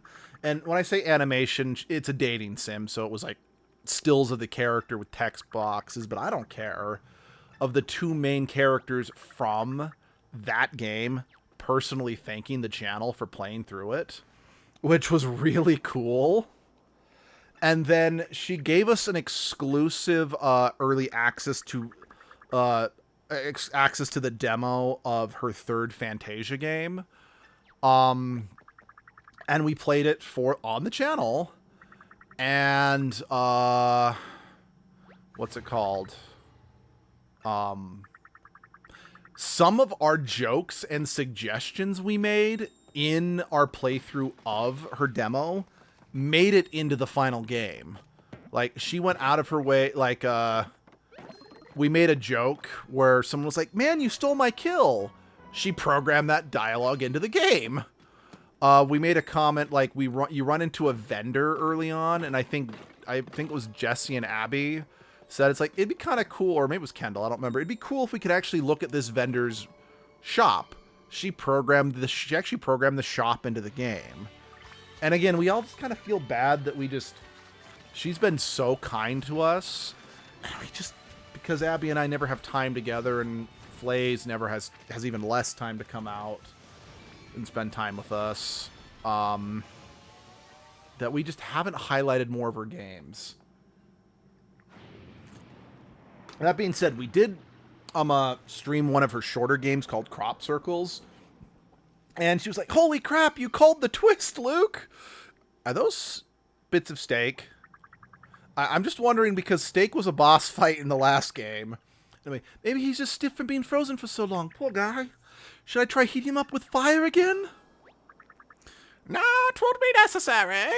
But burn not paper with fire, lest ye yourself become singed. He's alive. He speaks the same language as us, kind of. Allow me to introduce myself. I am indeed the Toad, known as Old Captain de Toad, to be precise. I have survived the interminable passage of eons here in the Arctic prison. Now I am free. Captain de Toad? Of course, Mario, Olivia. I think he means catch him to that. At last I can finally say I've met a real ancient one myself. Now then, down to serious academic business. There's a simple question that has plagued researchers and archaeologists from time immemorial.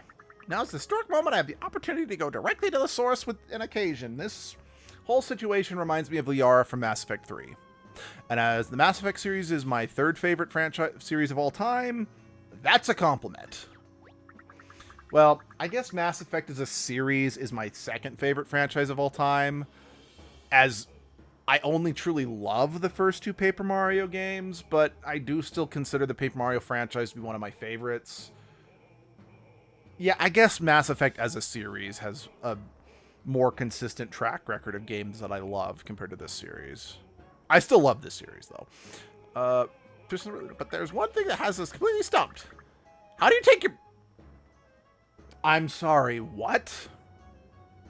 Cream and 3 sugars. Okay, the Seekers of the Dark from our D&D campaign, our short-lived D&D campaign that we did on the YouTube channel, would love to meet this guy. 3 sugars, it's beyond my wildest imagination. What a breakthrough. You ancient ones have probably forgotten more about coffee than we'll ever know. My work here is done. Wow, coffee with 3 sugars. You must really like sugar. How interesting. Oh, I guess it's not that interesting. Anyway, why do you seem so sad, Mr. Captain?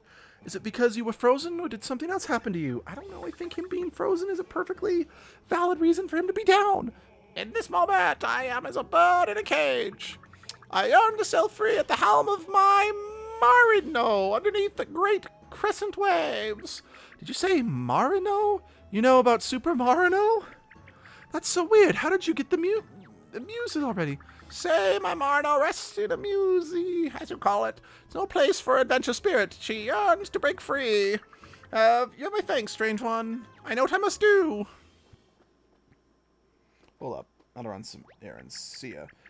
Well, thanks for stopping by. Go get your errands done, and good luck. Okay, I wonder if he's headed to the musey. I'm sure... He sure seems to care about the Marino.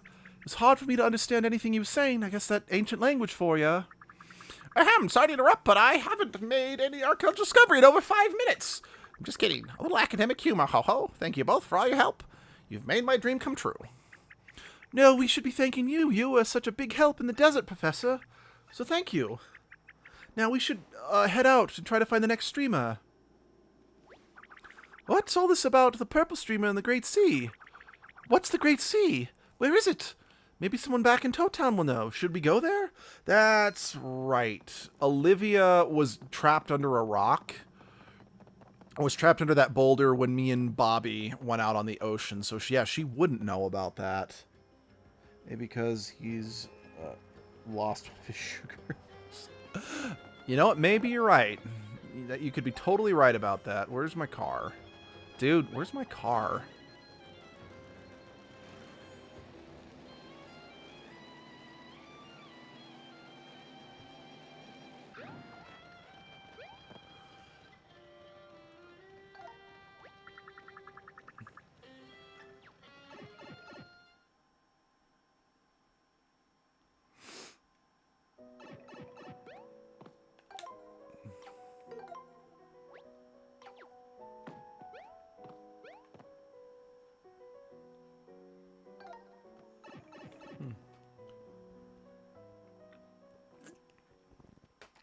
I mean, I'm pretty sure I need to go back, because he said he was heading to the museum, but I could have sworn there was more of a proper goodbye to Professor Toad than this, so...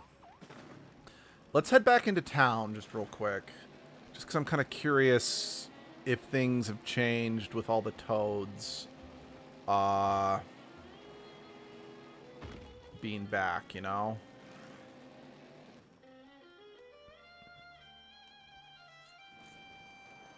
We can do it. You know, oddly enough, like, I know this is kind of odd, but the desert in this game reminds me a lot of the desert from Twilight Princess, of all things.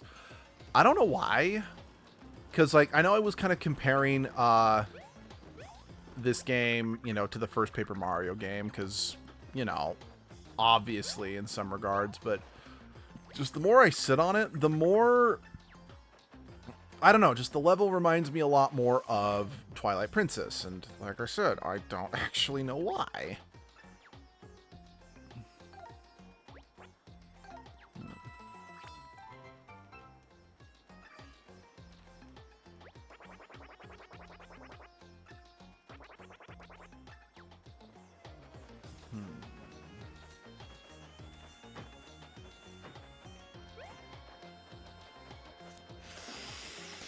Okay, sorry, I need to take a quick 5 to 10 minute break. I'll be right back. Let's see, the desert in Monster Hunter Stories 1. I can see that comparison, definitely. But yeah, I need to take a 5-minute break. I'll be right back. So yeah, so grab a drink, grab some food, go to the bathroom. I know I will. Be right back.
Okay, we're back. I also took the opportunity while I was away to quickly just look up if there was actually something else I needed to do, and no. We are basically just supposed to abandon the professor in the middle of the desert, so that's what we're gonna do, because we are indeed just supposed to go back to Toad Town, and wrong place, and head to the museum with the captain. Again, this is kind of, I think, officially when the more obvious linearity of the game kind of breaks a little bit, for better or for worse, because again, something I did point out, while this game does seemingly have a level design more in line with the first two, where it's like you're not going on an overworld map, you've got an area you can explore. The way that the first couple areas were designed is it was kind of like a linear hallway. Whereas this is kind of the first time we've officially broken from that. Because, like, we go from Toad Town, and then we walk to this first area, then we walk to the second area, then we walk to the third area. I mean, yes, we got to take a cable car and a boat to get to each one, but it is still all technically one linear path. This is the first time where it's now officially, yeah, you got to go back to,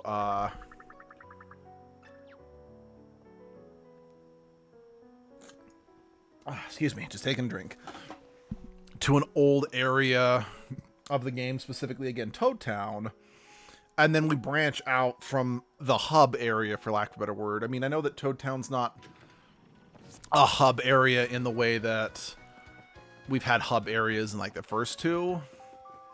And yeah, I'll admit I'm a bit back and forth on this, because on the one hand, there are plenty of games that kind of drag, in a sense, by constantly having you to have to words. I can use them. By constantly having to have you come back to like one specific area of the game, and then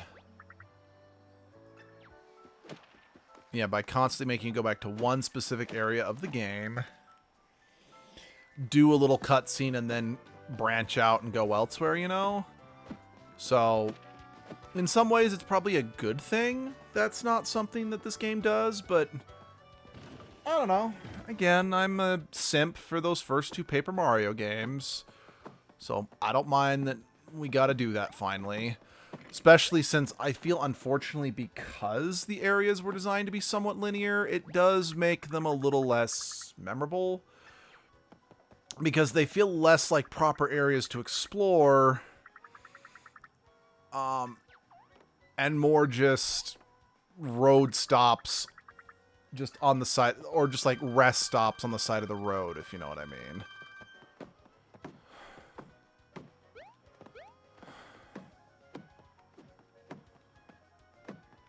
Yeah, I know I've done this exact thing several times trying to find something, but it's bugging me. That's like the enemy up there. It's the last hostile character in town, and I want him dealt with, damn it. Plus, I want what's in that treasure chest. Especially when it feels like, I feel like I'm missing something. Like, the solution should be right in front of my face, but I'm drawing a blank on it, you know?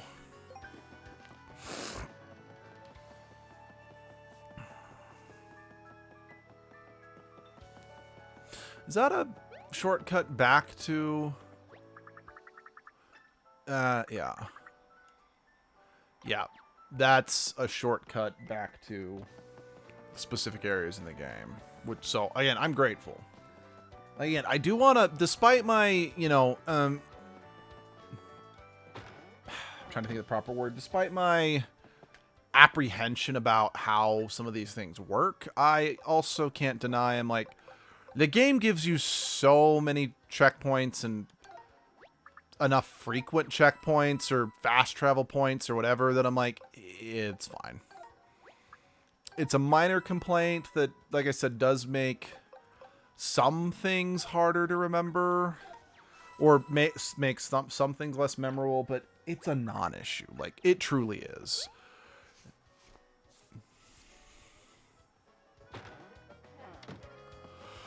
Lovely. Whoa, whoa, whoa, whoa, whoa, whoa.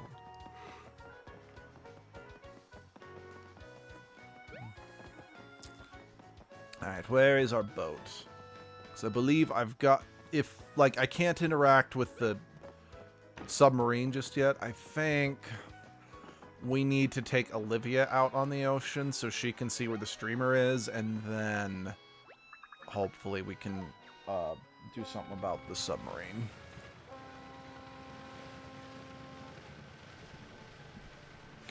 Oh, and something else I do think's kind of funny.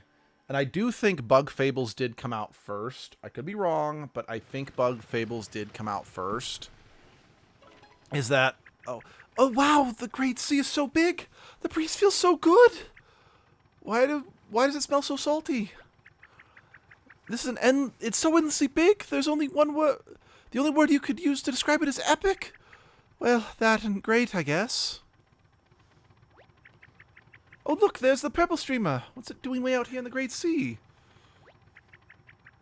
Looks like it stretches out really far. The Great Sea's huge, so we'd better stick close to the streamer so we don't lose track of it. But I do think that if I remember correctly, in Bug Fables, you can actually, like, freely sail across the ocean. Like you can here. So I do find it interesting, like I said, if I'm wrong about Bug Fables coming out first, it does make me wonder, like, do you think they may have taken some inspiration from the fan game? Well, it's not a fan game. It's a game inspired by this.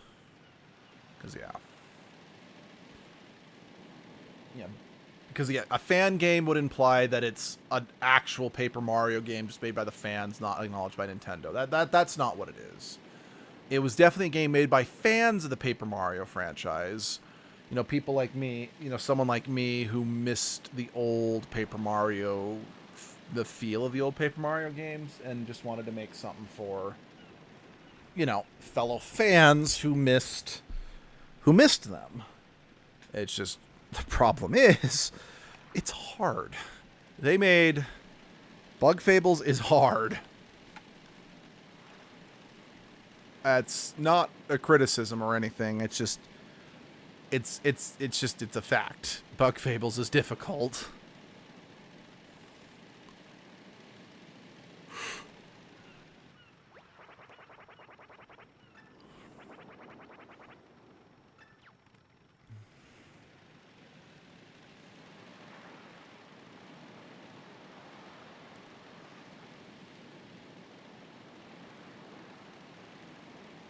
Follow that streamer. Oh, come on. I can clearly see where that's going. Poo-poo on you.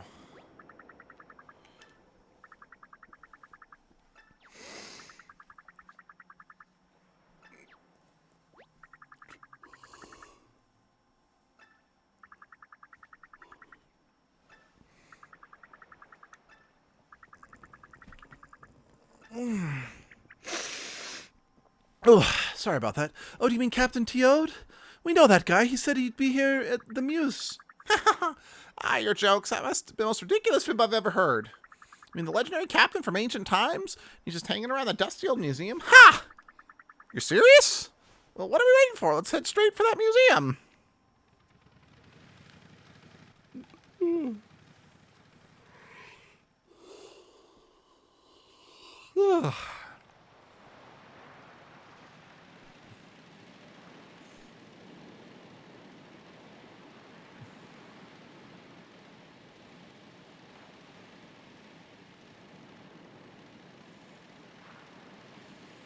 There's the Princess Peach.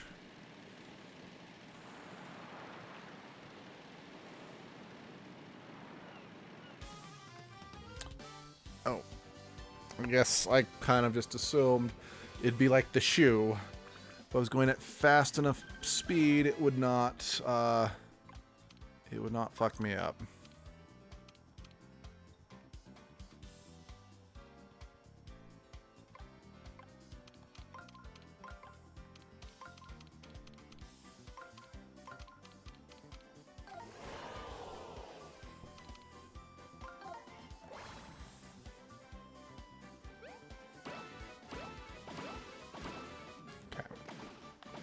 Does look like they're weak enough that my basic attacks will suffice, so I don't need to waste too much. I don't need to waste my breakable stuff.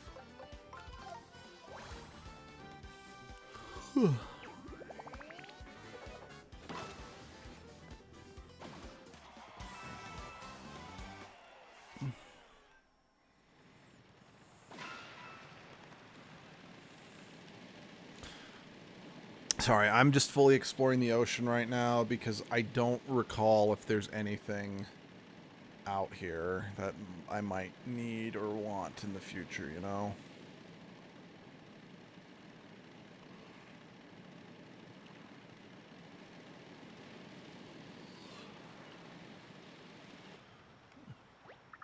Oh, there's an island out here.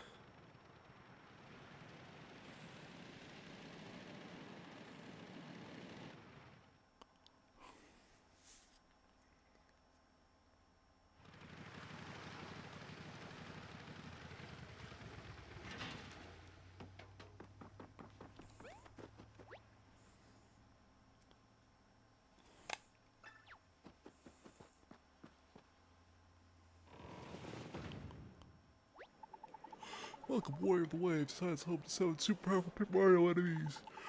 And these are your corner worth each victory. Sorry.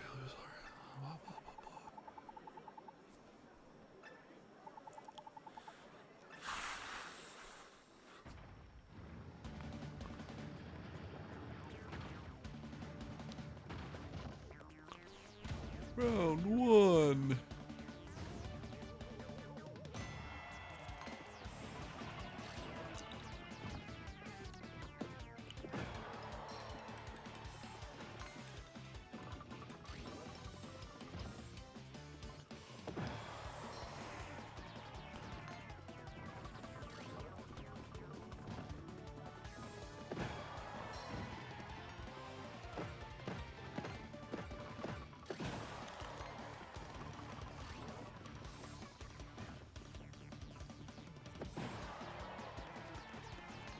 Well, they're not wrong. This Gooba's taking a lot. Ow.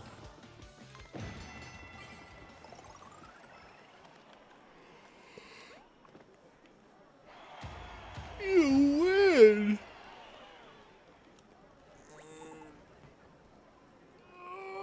One more. I'm not doing all 7.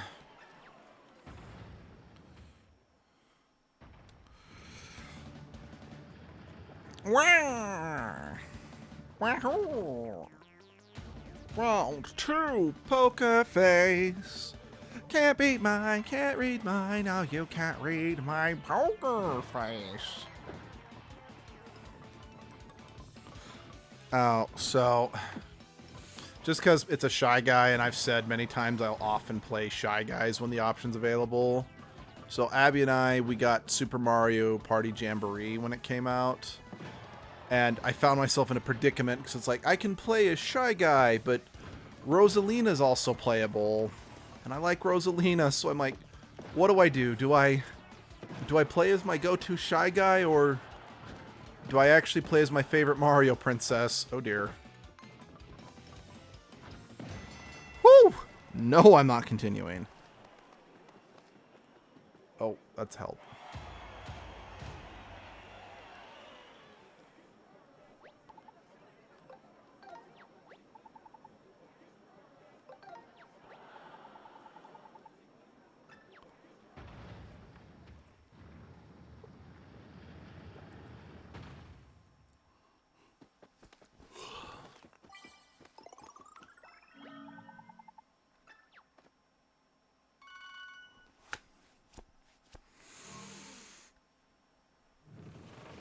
Okay, goodbye.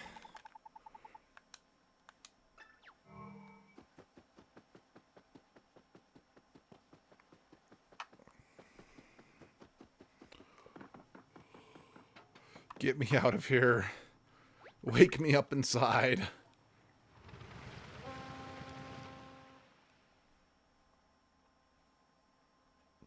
Wake me up inside. Wake me up and save me.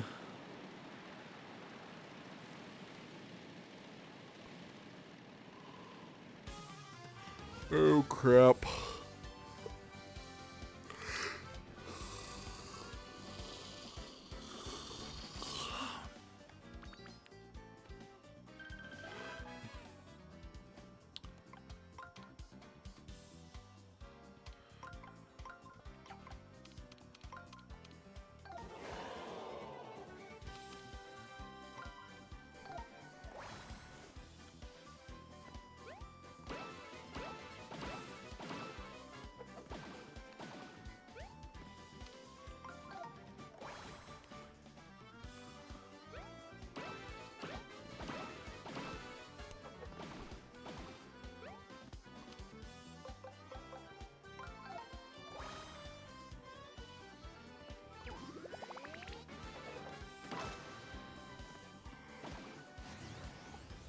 Last wave.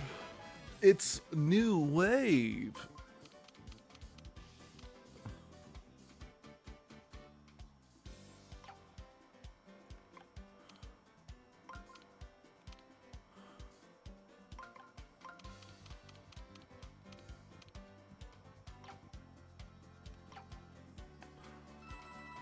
Bail me out, capitalism.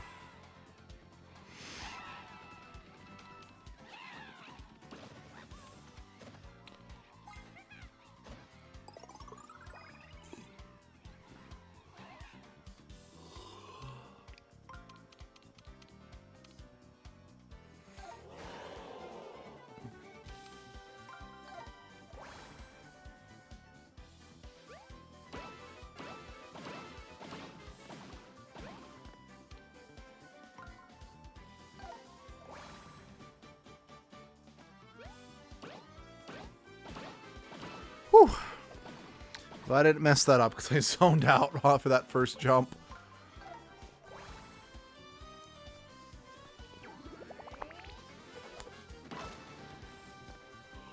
We've got the power, we are divine. We've got the guts to follow. Proud and so glorious, standing before us. They shall ride in the sky, where united we come to the land of the sun. With the heart of the dragon we ride.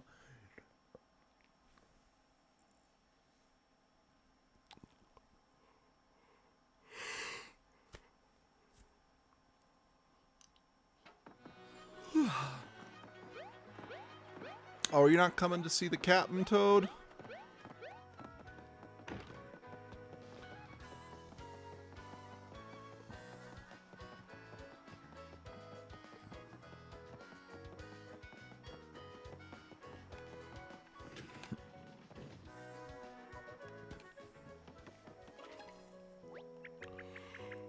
I thought Captain Toad would be here to greet us. Captain Toad? You mean Captain Tweetup? He's not. He's not real, you know. It's just an ancient legend, quite colorful to be sure, but imaginary. Hey, that sign says no piloting the Marino. You're in direct violation of the sign. Ah, my precious Marino. Still beautiful, still formidable, and yet time marches on. Hey, we were just talking about you. So, did you find the thingy you were looking for? The sea chart? That's what it was called? Oh, I hope you have. What is lost may never be found. All that remains is to be shattered, reflected like a teardrop in a pond. But yes, I have the sea chart. I propose a trade. Convey me and my vessel to the Great Sea, and you shall have my chart. Sorry I'm late, but I think I heard everything while I was running in. You want to go get that rig in the Great Sea? I'm your toad. Oh, that's going to be so cool. A submarine on a boat. 2 famous captains. I can't wait. What about my exhibit? It's a star attraction. I can't curate something else out of thin air. Sure you can. It's Mario.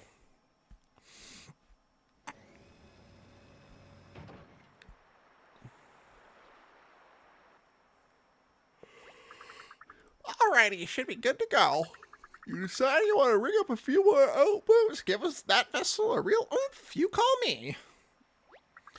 You have my gratitude. And you may have this. We got the sea shirt. We got the shirt. Yay, thank you so much. I can't wait to adventure on the sea. Who knows what kind of amazing things we'll see. There's a hole in the bottom of the sea. What, has anyone ever rhymed those two before? I must say this whole situation with Capitan Tweed bringing real is what we museum business call completely bananas. That said, there's no disputing the ancient text. The Marino is yours, Captain. I wish you good luck and toad speed. If you should choose to return to my humble museum at any time in the future, I will gladly offer you a personal tour. Farewell. Well, this is gonna be super. I'm just so excited that you all have called on me and my boat for help. And I can't wait to see what that submarine can do. Going under the water? What do they think of next? Anyway, I'm ready when you are. Sounds good. I'm just stretching. Oh, that stretch feels really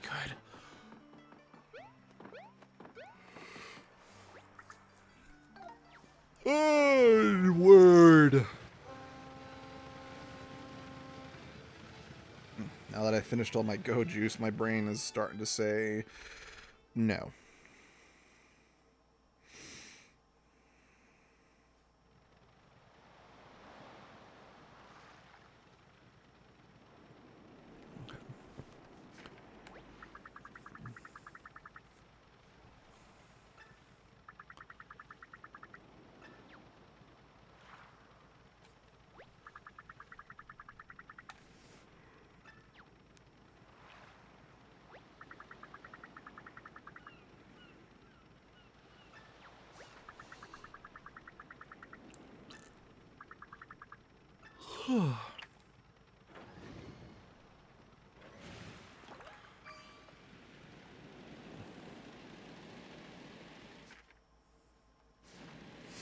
Sorry, I want to get that, like, Battle Island or whatever it was called on our,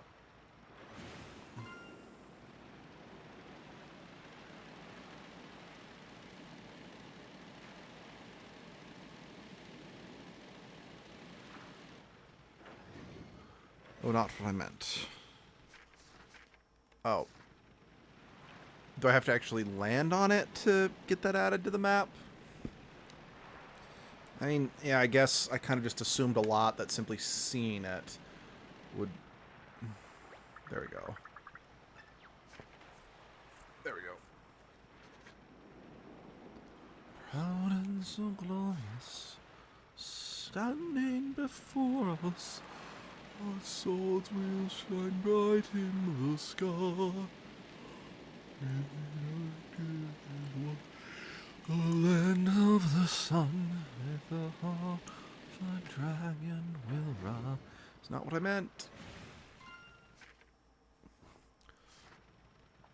Sorry, I don't know why that song of all songs is stuck in my head, but, well, it is, so here we are.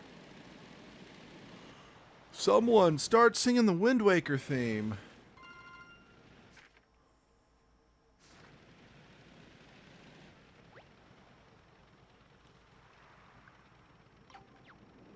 Sorry, I didn't realize I pressed that.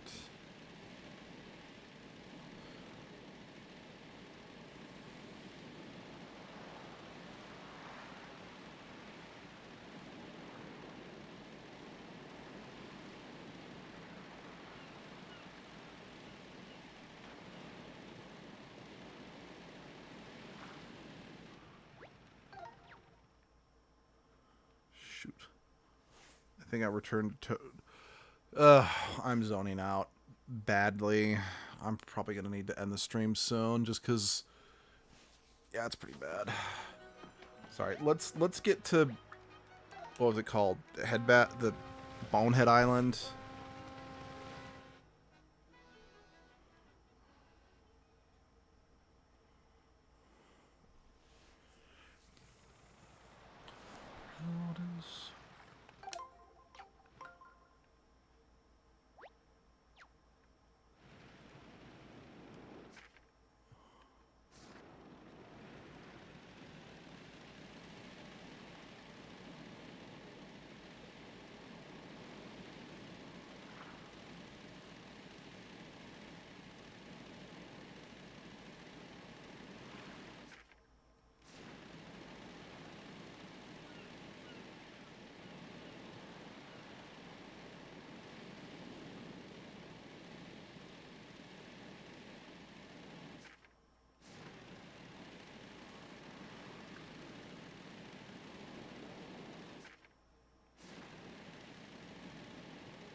Didn't want to fight you.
There it is.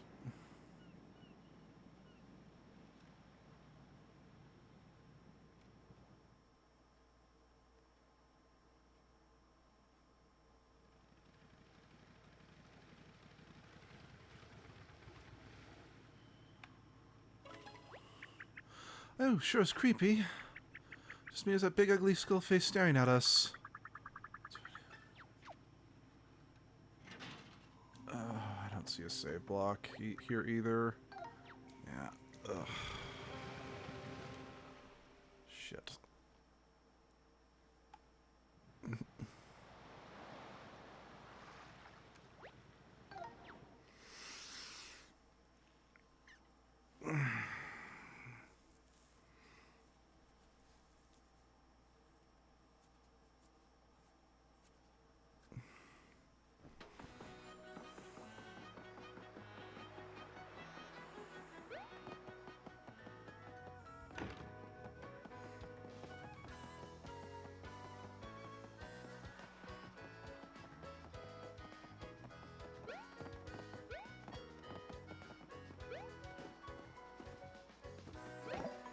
Yeah, sorry for ending the stream here. I had every intention of streaming for another hour or two, but I guess my brain is just not going to allow that. So, thanks for joining me. If you want to join the Discord, there's a link in the description. There's also a link to our Twitter page. Yeah, you have until tomorrow to vote on the Final Fantasy poll going for Edgelord. We will be doing an Edgelord stream tomorrow morning. I'm not sure how much longer I've got. I mean, I think I'm maybe halfway through in terms of the gym count. But yeah, I don't know how much longer Edgelord's got in Pokemon Pearl. And then we'll be moving on to Final Fantasy. So yeah, I'm not sure when, but I'll see you guys then. Bye-bye.